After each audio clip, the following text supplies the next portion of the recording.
오늘 우리가 읽은 본문 말씀에 보면 주제가 나와 있습니다. 주제가 무엇입니까? 에스겔을 선지자로 부르시다입니다.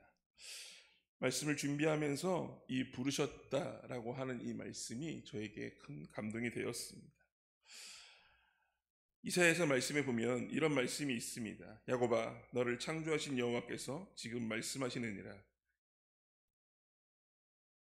이스라엘아, 너를 지으신 이가 말씀하시느니라. 너는 두려워하지 말라. 내가 너를 구속하였고 내가 너를 지명하여 불렀나니 너는 내 것이라 라고 말씀하십니다. 하나님께서 에스겔의 하나님만이 아니라 우리를 창조하셨고 바로 나를 창조하셨습니다. 그리고 하나님의 백성들에게 너를 지으시니 우리 하나님께서 말씀하시는데 두려워하지 말라. 내가 너를 지명하여 불렀나니 너는 내 것이라 라고 말씀하십니다. 구약에서만이 아니라 신약에서도 우리를 부르셨다는 말씀을 찾아볼 수 있습니다. 에베소서 말씀인데요. 그가 어떤 사람은 사도로, 어떤 사람은 선지자로, 어떤 사람은 복음 전하는 자로, 어떤 사람은 목사와 교사로 삼으셨으니 라고 말씀하십니다. 성경에 나오는 인물들만이 아니라 어느 특별한 사람만이 아니라 선교사나 목사나 하나님께서 부르신 것이 아니라 오늘 하나님께서는 여러분 모두를 하나님의 자녀로, 하나님의 백성으로, 하나님의 일을 함께 감당하는 동역자로 오늘 이곳에 부르셨습니다. 그런데 하나님께서 불렀다고 해서 모든 것이 끝나는 것이 아닙니다.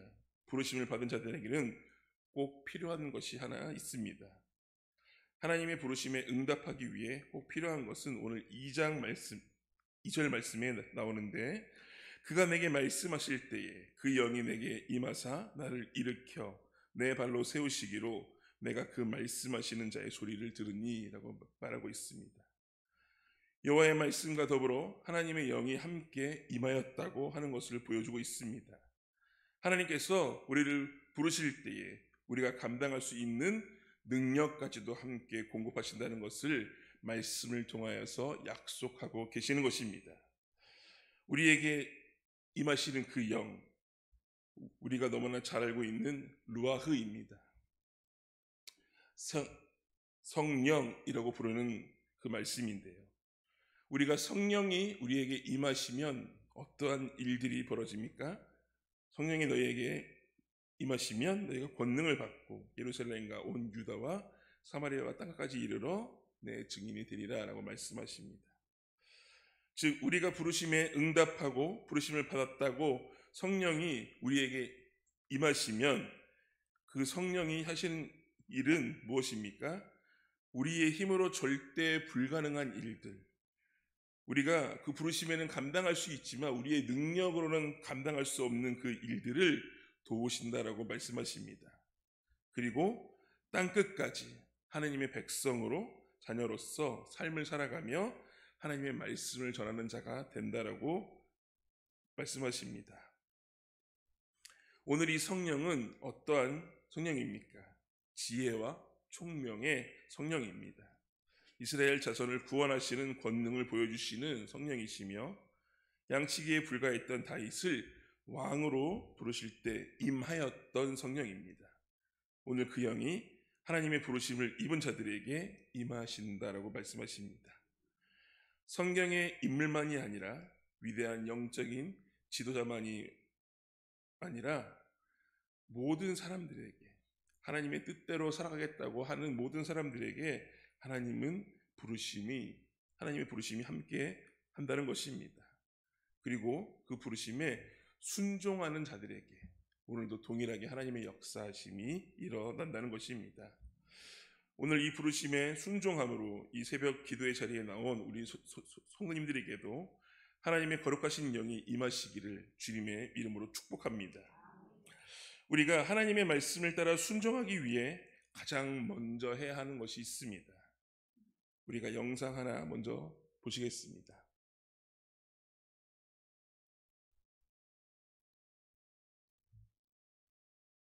무슨 소리가 있습니다.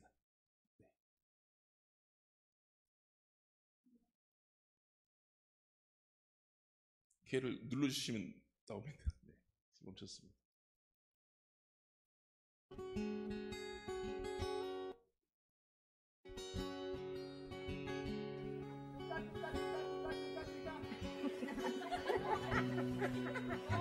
One more time.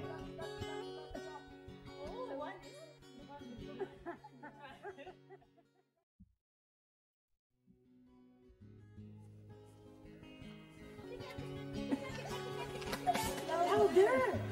Look at them. Look at them.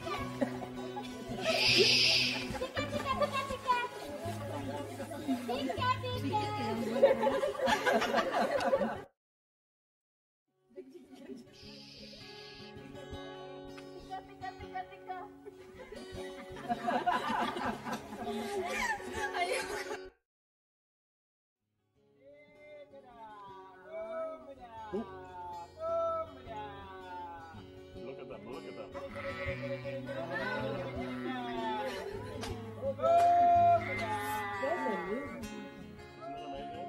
They're coming. Oh my God. Woo! Oh my God. Oh my God. These two nice. Oh my God. This is amazing. 여기까지 보실까요? Yeah, Eunice made him go away. 영상을 보신 것처럼 똑같은 사람이 똑같이 부르심을 하지만 양들은 어떤 사람에게 반응합니까? 자기에게 목자라고 하는 사람의 음성에 하는 것을 볼 수 있습니다. 우리 성도님들도 그러시겠지만 요즘 세상에서 발생되는 사건들, 세상을 살아가는 사람들의 모습 속에서 느껴지는 말들이 있습니다. 사사기에서 17장 6절에 있는 말씀인데요. 그때에는 이스라엘의 왕이 없었으므로 사람마다 자기 소견에 옳은 대로 행하였더라 라고 되어 있습니다. 이것을 세번역 말씀으로 보면 조금 더 명확하게 나오는데요. 그때에 이스라엘의 왕이 없었으므로 사람들은 저마다 자기의 뜻에 맞는 대로 행하였다라고 말씀하고 있습니다. 이스라엘 왕이 없다고 하는 것은 무엇입니까? 하나님을 나의 왕으로 고백하는 자들이 없었다라고 하는 것입니다. 그러다 보니 저마다 자기의 생각대로 자기의 옳다고 하는 뜻대로 행하였다라고 하는 것입니다. 요즘 세상에 살아가는 것들을 보면 하나님이 없는 것처럼 생각하며 자기의 뜻대로 자기의 생각대로 살아가는 사람들의 모습을 너무나 쉽게 볼 수 있습니다. 그러나 우리가 기억해야 하는 것은 무엇입니까? 하나님이 우리를 부르시고 우리를 자녀 삼으시고 우리를 위해 독생자 예수 그리스도를 십자가에 박혀 달려 죽기까지 우리를 사랑하셨다는 것입니다. 그런데 많은 크리스천들도 세상의 사람들도 이 하나님의 부르심에 응답하는 것이 아니라 하나님의 음성에 반응하는 것이 아니라 세상의 사람들과 다르지 않는 가치관 속에서 자신의 욕심과 자신의 판단대로 살아가는 것, 이것이 안타까운 현실입니다. 지금 우리가 집중해야 하는 것은 바로 목자의 음성을 듣는 것입니다. 하나님의 음성을 들으며 여러 가지 많은 세상의 소리와 유혹들 가운데 정말 다양한 소리들 가운데 우리를 혼란스럽게 할지라도 하나님의 음성에 그 부르심에 따라 순종하며 살아야 할 때입니다. 선지자 에스겔은 오늘 어떠한 모습으로 하나님의 음성에 반응합니까? 어렵고 힘든 상황일지라도 하나님의 음성, 하나님의 그 음성을 따라 순종함으로 나아가는 모습을 볼 수 있습니다. 여호와의 말씀을 청종하는 자, 여호와의 말씀을 듣기 위해 애쓰는 자들. 그런데 하나님은 거기서 하나 더 원하십니다. 사무엘상 15장 말씀에 보면 사무엘이 이르되 여호와께서 번제와 다른 제사를 그의 목소리를 청종하는 것을 좋아하심같이 좋아하시겠나이까. 순종이 제사보다 낫고 듣는 것이 수장의 기름보다 나으니라고 되어 있습니다.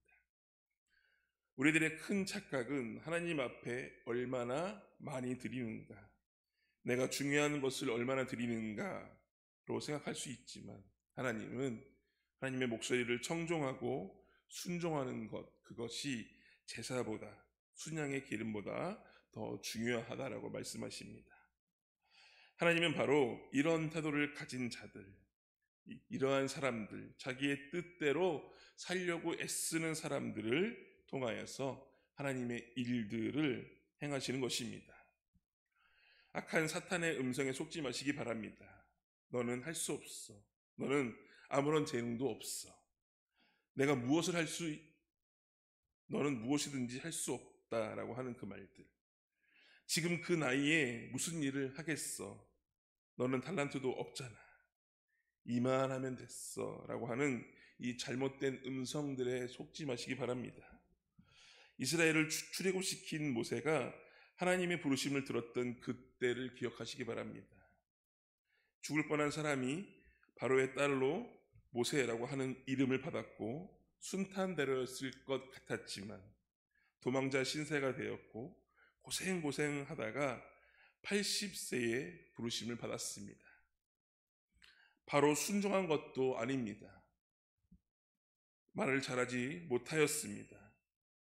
형 아론을 통해 말해야 할 만큼 말하는 재주도 없었습니다. 딱히 가진 달란트도 없었기에 그냥 하나님의 말씀을 순종하는 것뿐이었습니다. 모세 하면 떠오르는 홍해도 하나님이 주신 지팡이로 갈랐습니다. 자신이 한 게 아닙니다. 요즘 아이들이 쓰고 있는 난 흙수저에 내가 사용할 수 있는 아무런 재능도 없이 달란트도 없이 내가 지금 이 나이에 어떤 일들을 하겠어 라고 생각하시는 성도님들이 계시다면 세상의 기준에 세상에 말하는 말들에 속지 마시고 하나님께서 여러분들을 부르시는 그 음성, 부르심의 순종함으로 나아가시기를 소망합니다. 내 힘으로 되었으면, 내가 가진 내 능력으로 되었으면 하나님이 왜 필요할까요? 우리가 우리의 힘으로 할 수 없기 때문에, 내가 가진 능력으로, 내가 가진 힘으로 할 수 없기 때문에 기도함으로 나아가는 것 아닐까요? 내 능력으로, 내 힘으로 내가 할 수 없는 것이기 때문에 하나님께 기도하는 것이고 하나님의 말씀을 순종하며 최선을 다하는 삶을 살아가는 것일 것입니다. 오늘도 우리가 기억해야 하는 것은 내가 할 수 있다라고 자만하지 말고 내 힘으로 다 했다고 오만하지 말고 오늘도 하나님이 하셨습니다 라고 하는 고백이 우리의 삶에 보여지기를 소망합니다. 오늘도 하나님의 은혜였습니다 라고 하는 이 고백이 우리의 삶 가운데 가득하시기를 소망합니다. 하나님께서 여러분들을 부르십니다. 우리 아까도 잠깐 읽었지만 에베소서 말씀 11장에서 16절까지 있는 말씀에 보면 여러 가지 모습으로 우리들을 불렀습니다. 우리 함께 합독하도록 하겠습니다. 그가 어떤 사람은 사도로, 어떤 사람은 선지자로, 어떤 사람은 복음 전하는 자로, 어떤 사람은 목사와 교사로 삼으셨으니 이는 성도를 온전하게 하여 봉사의 일을 하게 하며 그리스도의 몸을 세우려 하심이라. 우리가 다 하나님의 아들을 믿는 것과 아는 일에 하나가 되어 온전한 사람을 이루어 그리스도의 장성한 분량이 충만한 데까지 이르니 이는 우리가 이제부터 어린아이가 되지 아니하여 사람의 속임수와 간사한 유혹에 빠져 온갖 교훈의 풍조에 밀려 유동하지 않게 하려 함이라. 오직 사랑 안에서 참된 것을 하여 범사에 그에게까지 자랄지라. 그는 머리니 곧 그리스도라. 그에게서 온몸이 각 마디를 통하여 도움을 받음으로 연결되고 결합되어 각 지체의 분량대로 역사하여 그 몸을 자라게 하며 사랑 안에서 스스로 세우느니라. 아멘. 하나님께서 여러분들을 각자의 자리로 부르십니다. 복음을 전하는 자로, 가르치는 자로, 찬양하는 자로, 봉사하는 자로, 섬기는 자로 여러 가지 모습으로 우리를 부르십니다. 그런데 우리를 부르신 이유가 무엇입니까? 그리스도의 몸을 세우기 위함입니다. 주님의 사랑 안에, 은혜 안에 온전하게 하시고 그리스도의 몸을 세우기 위해 우리를 부르셨습니다. 이제는 우리가 무엇을 해야 할 때입니까? 사랑으로 진리를 말하고 머리가 되시는 그리스도와 같이 성화되어서 머리 대신 그리스도께 속해 있으며 각자의 맡은 분량대로 부르심을 따라 활동함으로 몸이 자라나듯이 우리 교회가 성장하고 사랑 안에 건강한 공동체, 건강한 믿음의 공동체가 될 수 있도록 스스로 잘 세워져야 할 것입니다. 오늘 에스겔 선지자의 부르심을 보며 에스겔만이 아니라 하나님께서 우리를 부르셨다고 하는 것을 깨닫기를 소망합니다. 그래서 이제는 그 부르심에 순종함으로 결단함으로 나의 삶을 통하여서 믿음을 보이는 우리 만수교회 성도님들이 되시기를 주님의 이름으로 축복합니다. 기도하겠습니다.